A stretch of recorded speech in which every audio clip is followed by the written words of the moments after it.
As Martin introduced, my name is Ziran Wang. I'm a currently assistant professor at Purdue, both in civil engineering and at ECE with a courtesy appointment. And today my talk will be about foundation models for human autonomy teaming in automated driving. It's some of the work that we have done over the past, we have been doing it over the past 3 to 4 years. So I believe many of you know that automated vehicles or autonomous driving has been a hot topic over, probably the last decade or so. But this concept really came into place from all the way back from 1986 when we had the first AV project at Carnegie Mellon University here in the United States.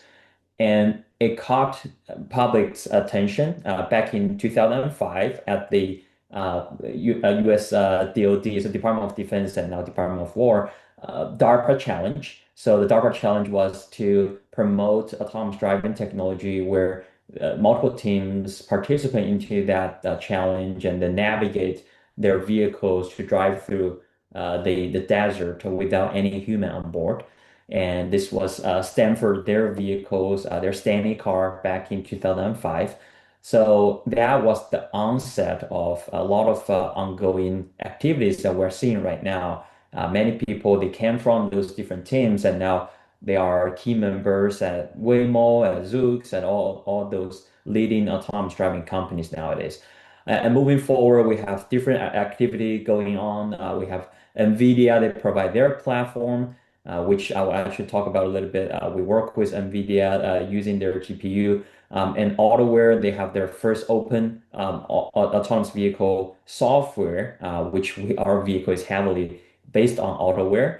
And then moving forward, of course, companies here in the US and also in China, they are deploying their self-driving or robotaxi services to the general public. I want to share these two videos. The videos on the left is my very first, Waymo experience. So I test rode Waymo vehicle, my first ride on Waymo vehicle back in 2024, so 2 years ago. And actually, I was on another Waymo vehicle yesterday while I was in the Bay Area for a trip. But the 2 years ago, I was impressed by how mature their technology is, right? So you see the vehicle pick me up at the San Francisco downtown area, and I was on board and I recorded the video on the right. So you can see my big face right here because I was so happy. I was so impressed by the maturity of the technology that Waymo had at that time. So again, 2024, 2 years ago, they already deployed Waymo vehicles to the general public. You can see this Castro Street, that area in San Francisco.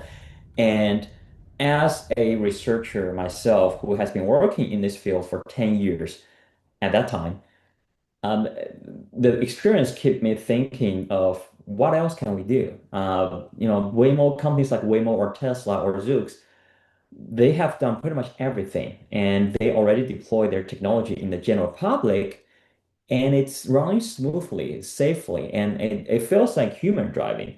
So I keep thinking, what else can we do, especially from academia, especially from university?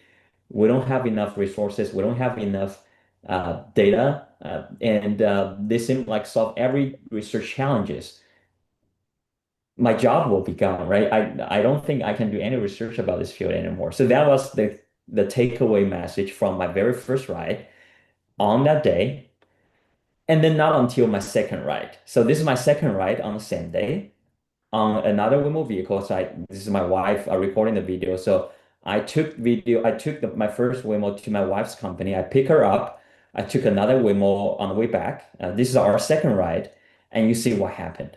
So our vehicle was at the first of the line, waiting for the intersection to clear from red signal to green. And as soon as the signal about to change, those two vehicles, the gray vehicle and the red vehicle, they collided with each other right in the middle of the intersection. What happened is you have that red vehicle who was trying to make a unprotected left turn. So there is no dedicated left turn. It's just a green sign that the red vehicle has to yield with crossing traffic from the other side. while this grid vehicle has the right of way and then proceed, and then they collided with each other. Of course, it's the fault of the red vehicle, but they were discussing about that a little bit at the in the middle of the intersection. So you see what happened is our vehicle pulled forward, but didn't know what to do. So just wait there for a long time. So you see those two drivers, they started to communicate, whose fault it is, how do we deal with it, hand me your driver's license, insurance card, and things like that. And our vehicle had to stop there, you see from the screen, right? Waiting for the intersection to clear. And I kept thinking at that time whether there's anything else that we can do instead of thinking. So, of course, there is a help button you can always press on the screen. And I pressed that button. I was connected to a remote operator who asked me what's going on. And I say, I described this thing a little bit. I said, we're stuck here. There's no way for us to do any detour or, just pull back, pull over so we can hop off. And then that operator actually told me that she was not able to handle this. She had to transfer me to another technical support, like a remote assistance. And then I was connected to another person. I had to describe the things one more time. And fortunately, while I was describing that, I mean, it was already 1 minute past or more than 1 minute, those two vehicles, they agreed that they would just clear from the scene. They will move to the side of the road so they don't block the intersection. And luckily, our vehicle can move forward. But this kept me thinking of whether there will be a better way for us to provide human instruction for autonomous vehicles, for robotaxi like this, that we can just tell the vehicle what to do. I can just use my words to guide the vehicle to either, make a detour, change a lane to the left, take turn right instead of go straight, or just pull over so my wife and I can hop off.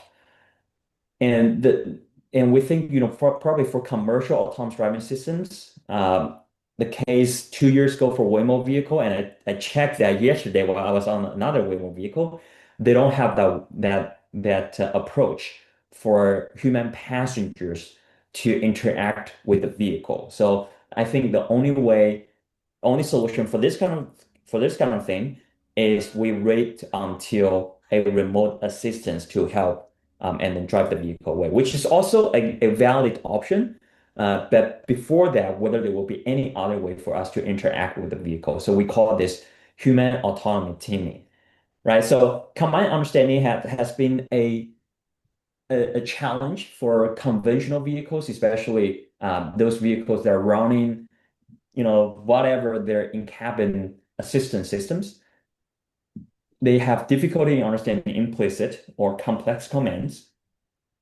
Like if you say something that the car is getting pretty close, I don't think any of the vehicles, including Tesla right now, even they have Grok on their vehicle, their AI on the vehicle, but that Grok is more for you to help the vehicle to navigate from high level, right? Navigation, or to change the temperature of the cabin or dim the light and things like that. But you are not able to actually guide the vehicle regarding its driving behavior.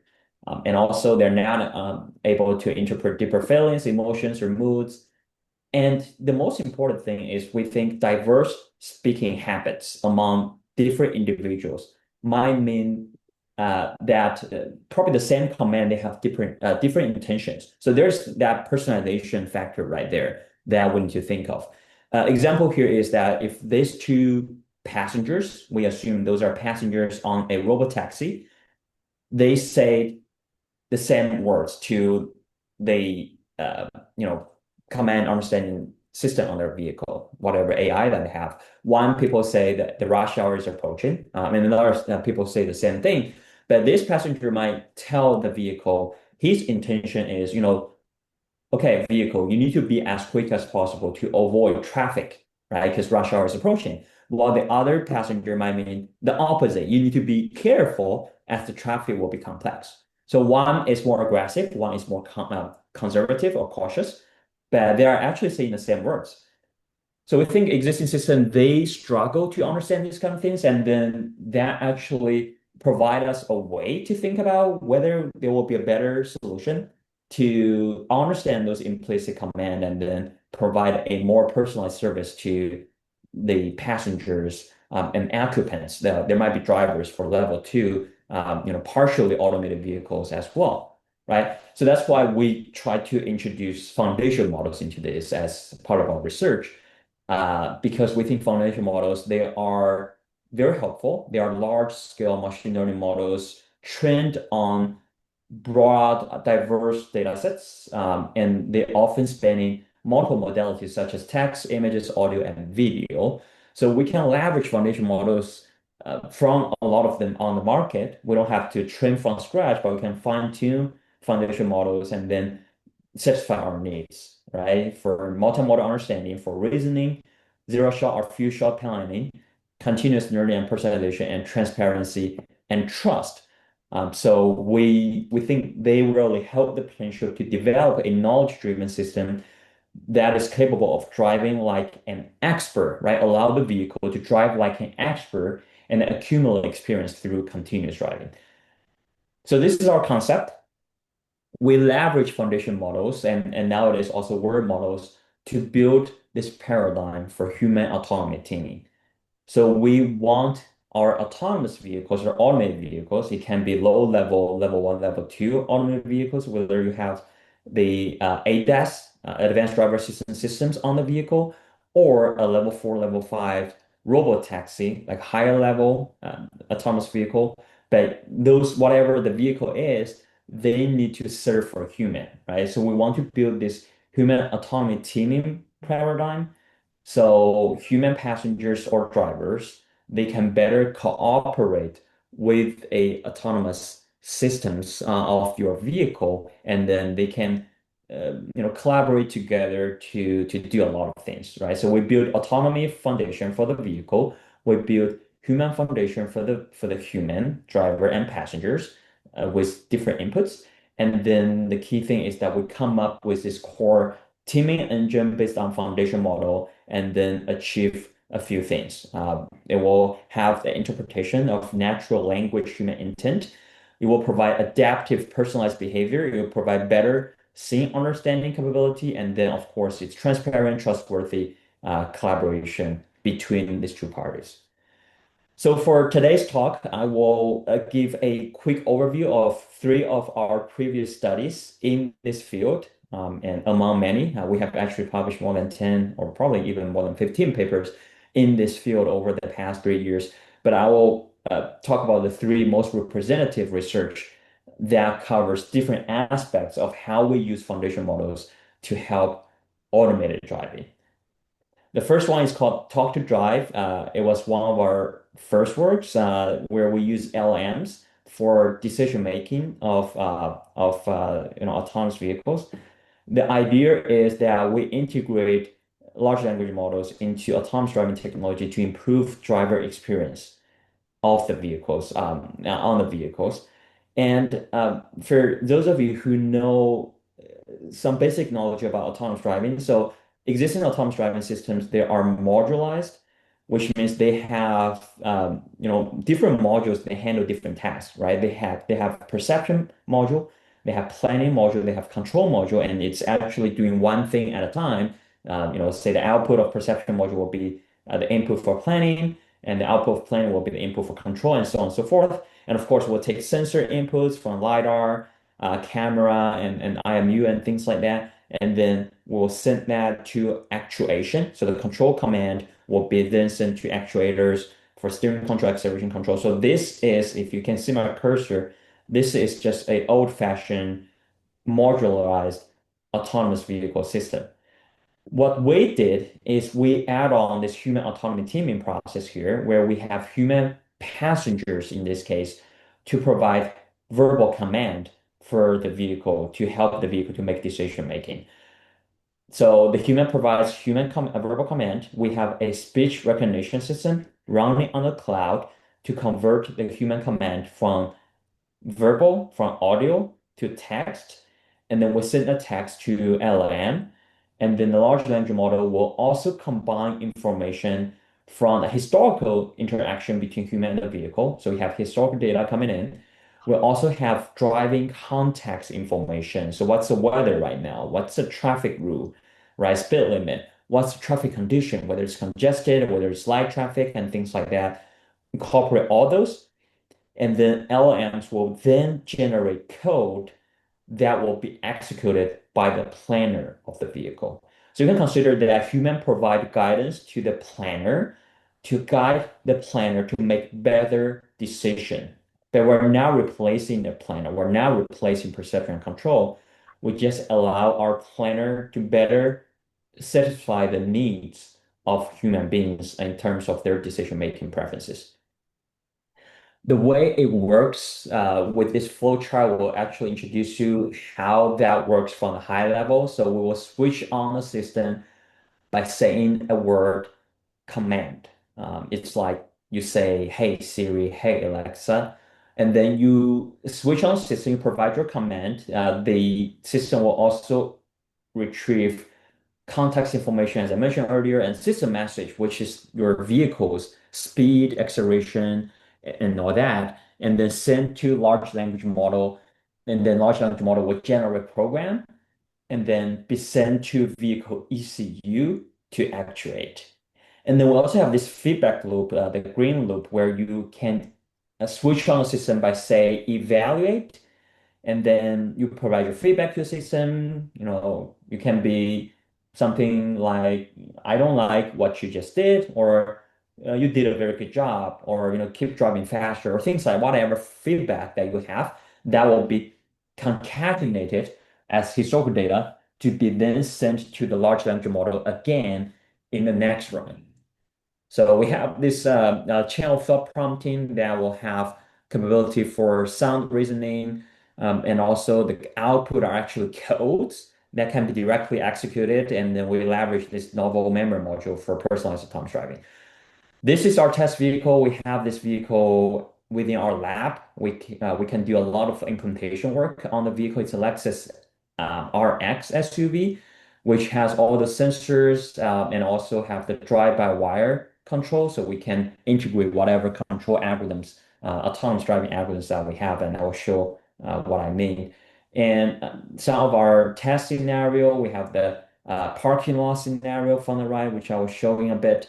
We have the intersection scenario. It's an unprotected left turn, which is exactly what I showed at the very beginning, where those two vehicles collided with each other, unprotected left turn. We also have a highway scenario where we have a aggressive vehicle driving in front of us. So I'll play this video. It's a 5-minute video. I will talk along the way. So again, the first one is parking scenario. For each of the scenario, we have two different trips, one before the feedback loop comes Command. in, and one is The game. after the feedback loop comes Game in. is So the about first to trip begin. is I don't want to be late. this passenger said, the game is about to begin. I don't want to be late. So they're catching up a football game. And now LM provides a feedback. The driver is in a hurry to catch up again, so I should park near the stadium as soon as possible. So that's a command from the LM. At that time, we were running GPT-4. You see, it's actually very early work. 2024, January of 2024, we were one of the first, if not the first one, to implement LMs on an autonomous vehicle. And then the vehicle pull over to that parking space, and this passenger provide Evaluate. feedback. Even Even though I'm though in I'm the in a hurry, hurry, next time you can next time park you near the can exit park in order near to the avoid exit traffic in when I order leave. to So he avoid figured traffic when out, I leave. let's park closer to the exit. So I don't want to wait for 10, 15, 30 minutes in the line to get out of that parking lot. So the second trip, once you have the Command. feedback, he said The something game will begin similar. in 5 The minutes. game will begin in 5 minutes, but this time CLM says the driver is in a hurry to catch the game, but based on the previous feedback, they also want to leave faster, so I should park near the exit this time, and that's exactly what the vehicle did. The vehicle pulled over at that parking space that's closest to the exit of that parking lot, and he was happy. He can provide feedback. Evaluate. I'm satisfied with this I'm trip. satisfied with this trip. So we say, okay, human autonomy teaming process is down for this passenger in this parking scenario. And then we have the intersection scenario, the unprotected left turn, as I mentioned earlier, where the Eagle vehicle needs to turn left at that intersection. Command. I'm on my way to the And emergency. he said, I'm on my way to the emergency. So it's kind of an urgent scenario. The vehicle decided, okay, this is LM thinking, the driver is in an emergency situation, so I need to go as fast as possible while ensuring safety. And that's actually what the vehicle did. So this is a LiDAR map. Our vehicle, existing planning module keep calculating the distance with itself and the other vehicle, calculating time to collision value, calculate all those safety measurements, and actually made it clear that this left turn is actually safe. Although it looks a little bit risky, but it's actually a safe maneuver. But the passenger didn't think so. He was not happy and he provided feedback to the system saying, Evaluate. even though sometimes I'm in a Even hurry, though next time you sometimes should I'm still in a wait for the hurry, opposite next vehicle to time you should pass. still wait for the So opposite he's more vehicle on to the pass. cautious side. And then let's see how LM will incorporate that feedback into the second trip. So the second Command. trip, I will be late for very meeting. similar scenario. He said something similar. I will be late for meetings. Emergent, kind of also urgent scenario. Drivers in a hurry, but also concerned about safety. We need to speed up, but also wait for the opposite vehicle to pass. So that's the outcome from LM in this case, and that's exactly what it did. It instructed the planner of the vehicle. We're running a pure pursuit algorithm for the planner, Command. and then Let's continue decelerate turning and when it's stop. clear. He provides further feedback. Let's continue turning when it's clear. And then that's exactly so you see LM thoughts the driver mentioned being in a hurry, but also noted a need for caution when other vehicles are present. So they also provide a clear directive for us to continue turning when it's clear. And then once the vehicle the street vehicle go away and then the vehicle turn left and then pull over at the end of the intersection. And then he was happy. He provided feedback. I'm Evaluate. satisfied with street. I'm satisfied with this trip. I want to point out a little bit here. If you can see from this window, it actually showcases all those interaction and how long it takes for the system. So this is the first interaction, this is the second interaction, but if you sum those numbers up, you can actually have a sense of how slow this system is. The end-to-end latency from when the vehicle detect the language, the sentence from the passenger, until the action is actuated by the vehicle will be more than 4 seconds, right? You see, in most cases they're actually even around 5 seconds, so it's not efficient, and I will talk about that later on. Just want to make a hint right here. And then the third scenario is highway scenario, where we have an aggressive vehicle, a erratic driver in front of us, and our ego vehicle needs to make a decision. Command. The front vehicle looks weird. So the passenger provides information, the front vehicle looks weird, and then the vehicle, LM, the driver thinks the behavior of the front vehicle is unpredictable. To ensure safety, I should change lanes and slow down the speed. And that's what they did. Evaluate. That Next he was time, not please happy. He directly thinks, let's overtake just the do front this more vehicle. aggressively. Let's just overtake that front vehicle instead of change the lane to the right and slow down. So again, the next scenario, the new trip, he said something similar. Command. The front The vehicle looks front very vehicle looks crazy. very High crazy. level command. You don't have to say something very explicit, let's overtake that vehicle in the next 5 seconds with what speed and so on and so forth. No, just one single word, and then LM make the reasoning. The driver's previous feedback indicated a preference for overtaking rather than just changing lanes when encountering a strange behavior in vehicle. Therefore, I should overtake it. And then that's what it did. They overtake the vehicle clear, smooth, and then he was Evaluate. happy, and he provided I'm feedback. satisfied with this trip. So these were the very initial work that our lab has done. As I said, it's probably the first work, in our domain that deploy LM on a vehicle. And of course, we evaluate different things. We reached the conclusion that with this kind of a system, we call this talk to drive, right? It can increase the trust of this human passenger on the autonomous vehicle because the passenger now can be more relaxed, and it doesn't lead to as much takeover event as possible. And then this system, this human autonomy teaming process is done, right? But there are limitations. The first work we ran this one we ran GPT-4, and it was kind of slow. We leveraged the cloud architecture, the OpenAI, their API on the cloud, and as I said, it can be up to 4 5 seconds. And then we have complaints from the user. We have the driving performance limitations, but mostly about that limitation on the computing. So that led us to the second work where we thought about, okay, what about we do things on board and we do things with a smaller model. We don't necessarily need to have a large model, but a smaller foundation model. And we also incorporate vision information. We have camera inputs to help things out. And this specific use case is for motion control. The previous case is for decision making.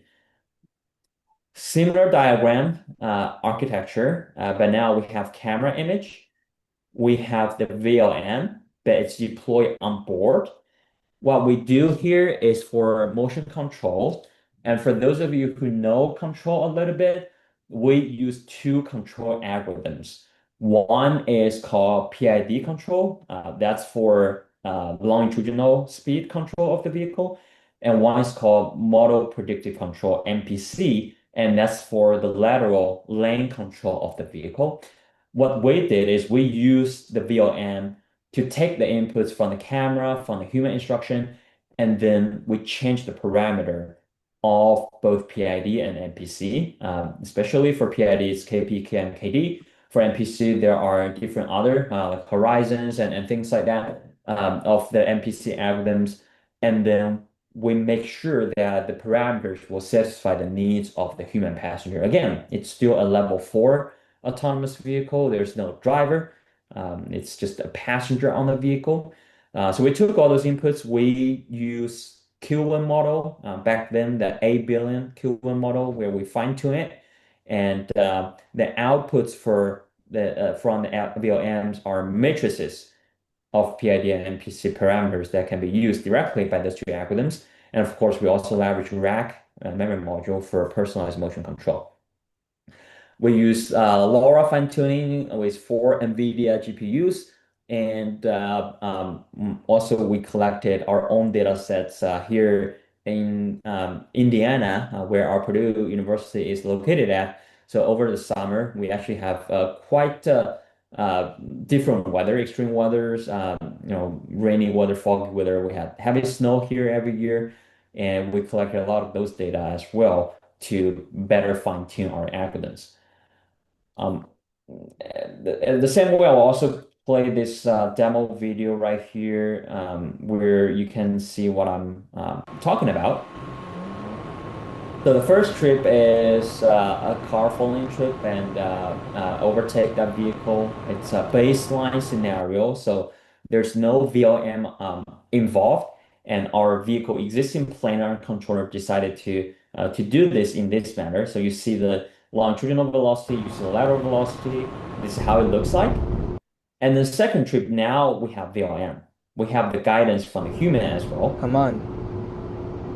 I need to catch up with a meeting. So he was a little bit urgent scenario, urgent scenario. He said, I need to catch up with the meeting. And from the video on the right, you don't see any difference. But if you look closely to the curves right here, now our acceleration, both on the longitudinal and lateral directions, they are faster. They are larger than earlier because the VLM had that sense that this passenger is in a hurry, right? So now let's drive faster. Evaluate. Drive more aggressively. And he can provide either further update to the vehicle, let's just drive more aggressively. And then the third trip, with that feedback from the previous trip, he said something similar. I need to go to the urgent care as soon as possible. I need to go to the urgent care as soon as possible. And now this case, the vehicle, you see the curves, the red one, compared to the gray ones, the acceleration in both longitudinally and laterally, they are larger than before. So simple idea, we just take inputs from the Evaluate. passenger, and then we tune the Good drive. algorithm to change the acceleration higher. Another scenario is turning, unprotected left turn, where the first trip, no VLM involved, and then the vehicle just make that left turn right there. So you see how that change, both the longitudinal and lateral acceleration. And then the second trip, you have VLM kicks in, the passenger Among. that I I feel a feel a little little bit bit motion motion sick. sick. That's understandable, right? If you are not really a passenger that get used to constant stop and go behavior, especially on electric vehicle, that can happen. And then the VOM make the decision, say, okay, let's then change the parameter of our controller so the acceleration is smaller, right? Both again longitudinally and laterally. And this passenger was not that satisfied, and he Evaluate. said drive in a more gentle way. Drive Let's in a just do more gentle more way. conservative way. And then the third trip, moving forward, and you will expect what will happen, right? This case, he said, I feel uncomfortable, but the red curves are even changing more mildly than the previous two because he said he's not comfortable, right? And then there we go. Human autonomy teaming process is down, Evaluate. It's a and he was nice happy. drive. It was a nice ride. So that's what he said. For this second work, of course, we evaluate from safety, comfort, efficiency, and alignment with the command and driving score with all those baselines, and ours are the best. And the takeover rate is smaller. And the takeover here means even you are riding a robot taxi, you don't really take over the driving, but you can press that big red button, right? The emergency stop button. So the vehicle will just pull over and then stop. We consider that as a takeover. In this case, because of VLM, because of foundation models that we fine-tuned, the passenger is trust more on the system and takes over less from the system. So key findings, we use A/B QM model, we use fine-grained teaming process for this one. But the limitation is, yes, we deploy the system on board, we run that on our onboard NVIDIA GPU, but it is still not efficient enough. The time delay for this system can still take up to 2 seconds. Yes, it's just half of what we had earlier with the cloud option, which is 4 seconds, but no, 2 seconds is still not enough to guarantee real-time safety critical application. So that's something that we struggled at that time and led to our third work that I'll introduce today, which is still under review by IROS this year, VLAT, a large vision language model with a diffusion backbone and also for end-to-end autonomous driving system. It's not modularized anymore. We use end-to-end and we use diffusion as the backbone. For those of you who know a little bit about how our current foundation models, our VLMs or LLM works, they are all autoregressive model based on transformers, and they have very good properties. And their limitations, though, is that the generation speed is linear to generation length. If you want a vehicle to predict a 50-step driving trajectory, it might be very slow because they will generate each waypoint sequentially, one at a time. So it's not like they can do things all together, but it's always one at a time. Like when you use ChatGPT or Gemini, the words come out one word after another, right? It's always like that. It's not like boom, you have the whole paragraph. And then lack of bidirectional reasoning, it's another drawback. They will always generate the next straight token, and it can now do things the other way around. So it's some limitation of autoregressive model. So that's why we thought about why don't we use the diffusion model as the backbone here? Because by definition, diffusion model, they have both the forward process and reverse process. They can progressively corrupt structured data into noise and then learn to iteratively denoise and reconstruct data from noise. And of course, diffusion model comes from computer vision field, and they use that to generate images. They add noise to certain images and then reconstruct that. We use the same idea here for driving. And the key properties is it has the parallel generation capability. So tokens and decisions, refining groups, and not strictly sequential. So it's something more like in parallel, and they provide bi-directional reasoning, consider both past and future context. The thought about the past, will also think about the future, and easy to hard refinement will also be enabled, so they can enable confident parts that will be generated first, and uncertain parts will be refined later, right? So easy things first and hard things later. And we named this VLAB. It's what we want to leverage in autonomous driving tests. And this is the architecture, right? So again, as I said, it's actually an end-to-end autonomous driving system that we want to leverage. So we take directly the camera image and the textual context. We send to our image processor and text tokenizer, and then we concatenate here with the diffusion backbone, and then using LVLM for inference as well. Then the key advantage is from the end-to-end side, will directly output the trajectories. So there's no dedicated perception module and planning module, but it's an overall system that take camera input and the text input and directly generate the trajectory. And also based on the encoder and also the connector, we can enable the diffusion language backbone that generate driving decisions using a mask diffusion technique right here. So we can mask the tokens and then demask that and with that predicted tokens.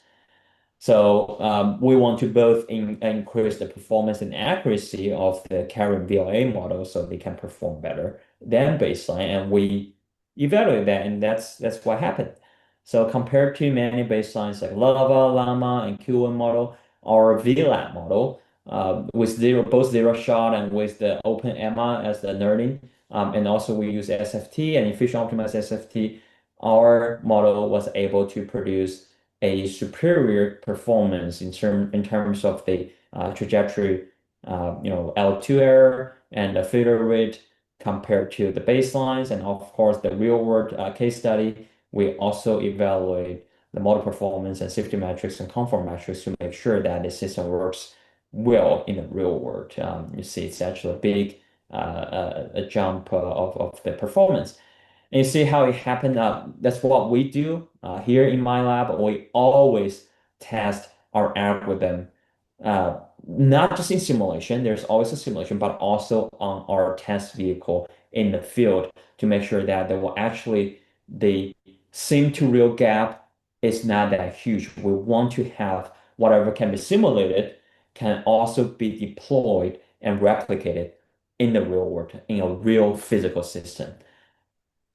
So we did a demo on this similar concept compared to the previous two demos. The parking lot scenario here where we use VLAB first for a smart parking scenario, and you see how it goes. It's also on board.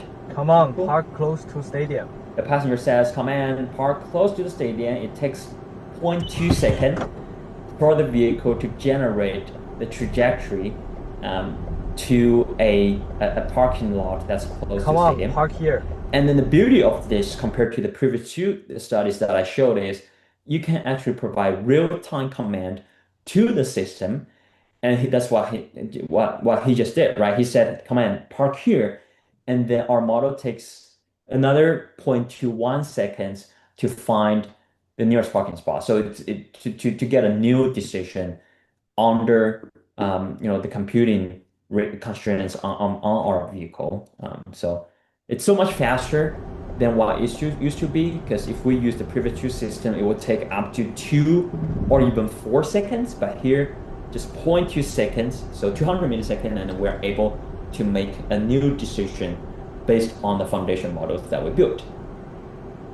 And then the second scenario we'll show here is an end-to-end planning scenario. It's a little bit more complex, and you see our system actually takes a little bit more time. And you will see the scenario is Come on, go straight. that the passengers first ask the vehicle, okay, come on, go straight. It takes 370 millisecond to do that, to provide the end-to-end waypoints. And then once the vehicle is executing the generation results, the passenger provide a new command, which he will say that word in about a second. Come on, I changed my mind. Turn right. He said, I changed my mind, turn right, and then the vehicle takes another 370 millisecond. So it's well below 1 second to generate a turning right waypoints, which are shown in the visualization. And then the vehicle starts to execute the new decisions for our model. Right. So you see, we also have the in-cabin sensing here because our VLN will take the inputs from both the front view out of the cabin and from the view inside of the cabin to make the reasoning about whether this passenger is behaving good, whether he or she is happy about this, comfortable, and so on and so forth.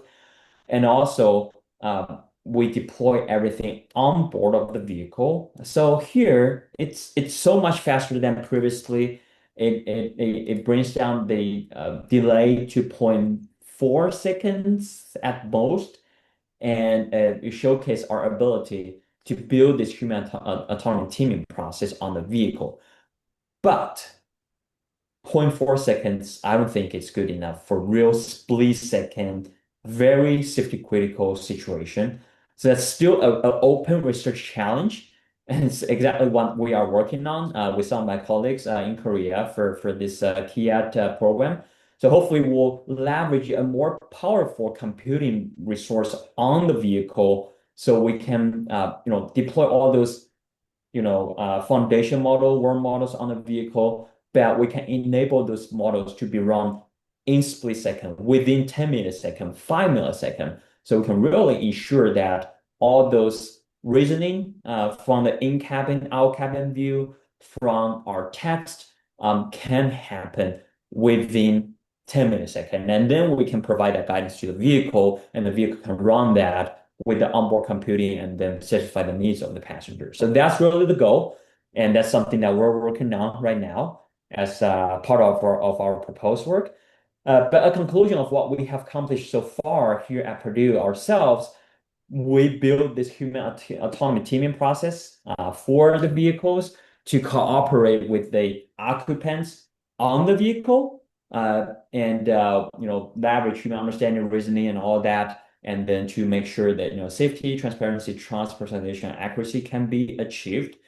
And this human autonomy teaming process can actually happen outside of the vehicle, which we are also considering to include in our proposal to KIAT, where it's not just the human occupant of the vehicle, but also the remote assistance, the remote operator. If some case happen, like the video that I showed in the very first beginning, say our vehicle cannot handle this. We need to leverage the help from the remote operator.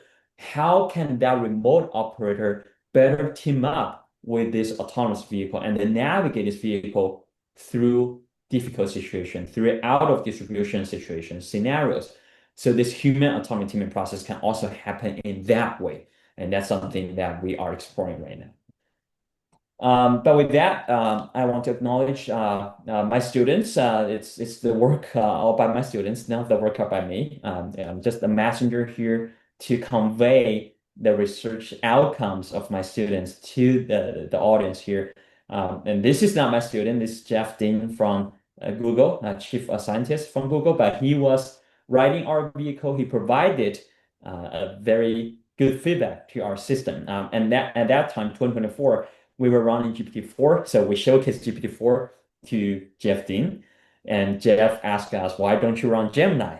And we were like, because Gemini sucks. Gemini didn't work that well at that time. And the reason that Jeff Dean visited Purdue at that time is because he was promoting Gemini 2, and Gemini 2 actually performed very well on our vehicle. And now we have Gemini 3, and it's also a very good model. And this guy right here, he was not injured by his accident. He was injured by playing football, but he was just so happy to see Jeff Dean. So that's why he was here on his crane. And he was the person, Ken Kui, that motivated all the work, led all this work. And now he's a research scientist at Bosch. Um, there's two other PhD students of mine. He's now with Waymo Research, and he's at Toyota Research Institute, and all three of them they contributed a lot to this work, and that's how we also get sponsorship from the industry, from Toyota, Nvidia, Bosch, AutoWare, and of course from U.S. Department of Transportation, and led to a success of this series of work. And of course, we look forward to collaborate with our partners in Korea to push this forward with a better performance on board of the vehicle, so we can deploy that on more vehicles for more OEMs in the future. All right, so with that, I will conclude my talk and I'll be happy to answer any questions. Thank you. Thank you, Ziran. So anybody has questions? Hello, Hello. Dr. Wang. If you don't mind, can I have a summary video or like that presentation slides that you used? Sure. Sure. Yeah, I can send this over later and then share this. Everything's in the public domain, but yeah, definitely I will share the slide. I'll also share the link to the video so you Mhm. get that. Yeah, sure. Oh, do you have any way to contact me? I provide my This Gmail by Google Forms. So, so this video, today's presentation will be available Mhm. on YouTube for on KIAT and both Korea sites. So you are welcome to access the YouTube video from this today's presentation as well. gotcha. Thank you. Yeah, and feel free to send me an email. My email is right here. So if you have more questions, I'll be happy to connect with you. Yeah. Yep. Thank you.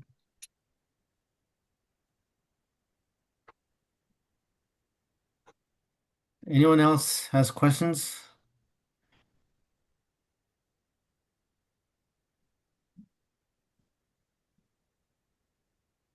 Ziran, I have a question. Right now, the roads are where you don't have multiple cars and so on. So Hmm. I'm wondering how it performs when you have multiple Yep. cars on a road and so on. This will be very interesting as well. Yeah. Yeah, I agree with you. So that's exactly why we want to collaborate with our partners here because we are constrained by the onboard computing resources. And then, yes, even for a simplified scenario like this, it takes a relatively non-trivial time to make the reasoning, right? And if we have, like, say, three vehicles lining up or we have pedestrians over there, I think the model itself can handle that to do the reasoning. I think it's already proved by a lot of companies in their models, NVIDIA and things like that. But it will not happen like very shortly. So more complex scenario, longer time for reasoning. So the bottlenecks right there from computing. But for the model performance, I think we'll be able to handle that for sure. But yeah, we are also curious to see how that will works if we have a more complex scenario. I see. I guess the competition speed is important in this case. Exactly, that's a bottleneck that we're facing right now. Yeah, anyone else has questions? If you'd like to ask questions in Korean, you can do that, and we can also translate that for you as well. Or you can leave your questions in the chat.